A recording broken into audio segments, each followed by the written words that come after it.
Supreme কোর্টের সিদ্ধান্তের প্রতি আস্থা রেখে শিক্ষার্থীদের শ্রেণীকক্ষে ফিরে যাওয়ার আহ্বান জানিয়েছেন জাতীয় মানবাধিকার কমিশন। এর পাশাপাশি উপযুক্ত শিক্ষার পরিবেশ বজায় রাখা ও জনদুর্ভোগ নিরসনের উদ্দেশ্যে ধৈর্য ধারণ করে প্রয়োজনীয় ব্যবস্থা গ্রহণেরও আহ্বান জানানো হয়েছে। কোটা বিষয়ক চলমান আন্দোলন নিয়ে গত বৃহস্পতিবার জাতীয় মানবাধিকার কমিশনের এক বিজ্ঞপ্তিতে এ আহ্বান জানানো হয়।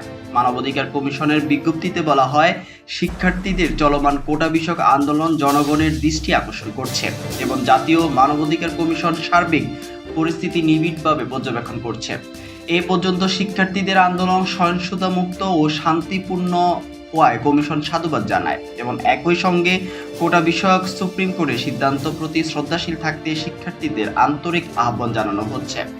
শিক্ষার্থীর 1 জুলাই থেকে কোটা বিরোধী আন্দোলন করছেন। এ বিষয়ে মানবাধিকার কমিশন জানায়, আন্দোলনকারীরা শিক্ষার্থীদের সড়ক ও মহাসড়ক অবরোধে স্বাভাবিক জীবনযাত্রা ব্যাহত হচ্ছে, চরম বিঘ্ন ঘটছে পণ্য পরিবহন ও রোগীদের চিকিৎসায়, যার ফলে জনদুর্ভোগ চরম অবস্থায় পৌঁছেছে।